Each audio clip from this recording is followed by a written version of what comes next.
اعوذ باللہ من الشیطان الرجیم بسم اللہ الرحمن الرحیم۔ محترم بھائیوں اور بہنوں، یہ دعا قید خانے میں پھنسا ہو یا کوئی پریشانی ہو یا کام کی وجہ سے پریشان ہیں تو اس وظیفے کے کرنے سے یہ تمام مسئلے حل ہو جائیں گے، جس کا ذکر آج کی ویڈیو میں ہم کرنے والے ہیں۔ یہ کیسے اللہ تعالیٰ نے اپنے پیارے نبی کے لیے سمندر کی تہوں میں قید خانہ تیار کیا اور پھر اپنے نبی کو اس قید خانے میں رکھا اور پھر ان کو اس قید سے رہائی عطا فرمائی۔ وہ کون سی دعا ہے جس کی وجہ سے اللہ تعالیٰ نے اپنے نبی کو اس قید خانے سے نجات دی تھی، اور آپ بھی اس دعا سے اپنی دعاؤں کو کیسے قبول کروا سکتے ہیں جس سے آپ کی دعا بہت جلد قبول ہوگی۔ یہ عمل بہت ہی خاص ہے، انشاءاللہ اس کی برکت سے آپ کی دعا سیکنڈوں میں قبول ہوگی۔ یاد رہے کہ یہ عمل ایسا ہے کہ جس کی تصدیق حضور اقدس صلی اللہ علیہ وآلہ وسلم کی حدیث مبارکہ میں بھی موجود ہے۔ ویڈیو کو آخر تک ضرور دیکھیے گا۔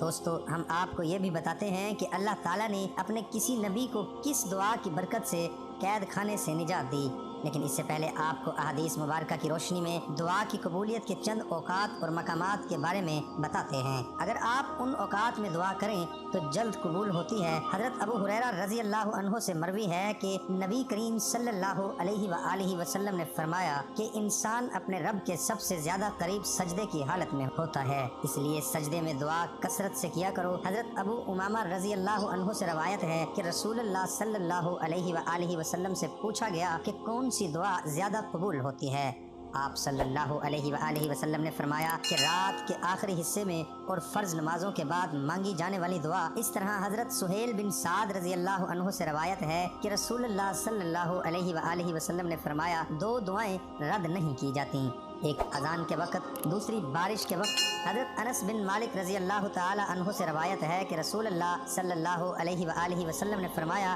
اذان اور اقامت کے درمیان کی جانے والی دعا رد نہیں کی جاتی۔ لوگوں نے پوچھا کہ یا رسول اللہ صلی اللہ علیہ وآلہ وسلم، پھر ہم اس وقت کیا دعا کریں؟ آپ صلی اللہ علیہ وآلہ وسلم نے فرمایا اللہ تعالیٰ سے دنیا اور آخرت کی عافیت مانگا کرو۔ دوستو، یہ بات کبھی بھی نہیں کہنی چاہیے کہ دعا قبول نہیں ہوتی، کیونکہ جو دعا دنیا میں قبول نہیں ہوتی اللہ تعالیٰ اس کے بدلے میں اجر عطا فرمائے گا۔ یہ تھے چند اوقات و مقامات جو دعا کی قبولیت کے ہیں۔ تاکہ آپ کی دعا جلد قبول ہو جائے تو چلتے ہیں اپنے آج کے اصل موضوع کی جانب، اور آپ کو بتاتے ہیں کہ ہم جس نبی کی بات کر رہے ہیں وہ نبی ہیں حضرت یونس علیہ السلام، اور جس دعا کا ہم آپ کو بتانے والے ہیں وہ دعائے یونس علیہ السلام، جسے آیت کریمہ بھی کہا جاتا ہے۔ یاد رہے کہ آیت کریمہ قرآن مجید کی سورہ انبیاء کی مشہور آیت ہے۔ اللہ تعالیٰ کے نبی یونس علیہ السلام کا تذکرہ کرتے ہوئے ارشاد باری تعالیٰ ہے، اور مچھلی والے نبی یونس علیہ السلام کو یاد کیجئے جب وہ غصے کی حالت میں چل دیے اور خیال کیا کہ ہم اسے نہ پکڑ سکیں گے،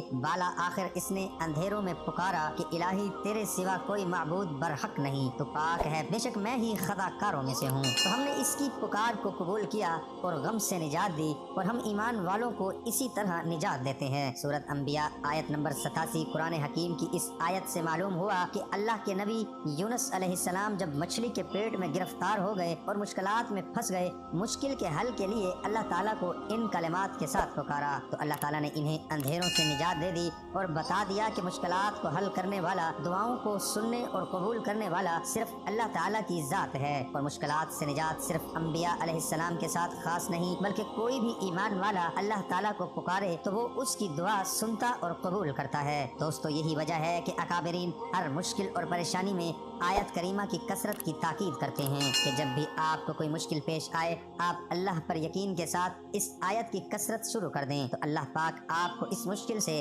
نجات عطا فرمائیں گے۔ آپ کو اس آیت کریمہ کے شان نزول کے بارے میں بھی مختصر بتاتے ہیں۔ اس بارے میں روایات میں آتا ہے کہ اللہ تعالیٰ نے حضرت یونس علیہ السلام کو عراق موصل کے علاقے نینوا والوں کی طرف مبعوث فرمایا تھا۔ آپ اپنی قوم کو ایمان و توحید کی دعوت دیتے رہے، لیکن آپ علیہ السلام کی قوم آپ کی تکذیب کرتی رہی۔ ایک مدت کی تبلیغ کے بعد جب آپ علیہ السلام بالکل مایوس ہو گئے کہ قوم ایمان لانے والی نہیں اور عذاب الہی کا وقت قریب آ گیا، تو آپ علیہ السلام اپنی قوم کو 3 دن کے بعد عذاب الہی کی وعید سنا کر اللہ تعالیٰ کی اجازت کے بغیر وہاں سے نکل گئے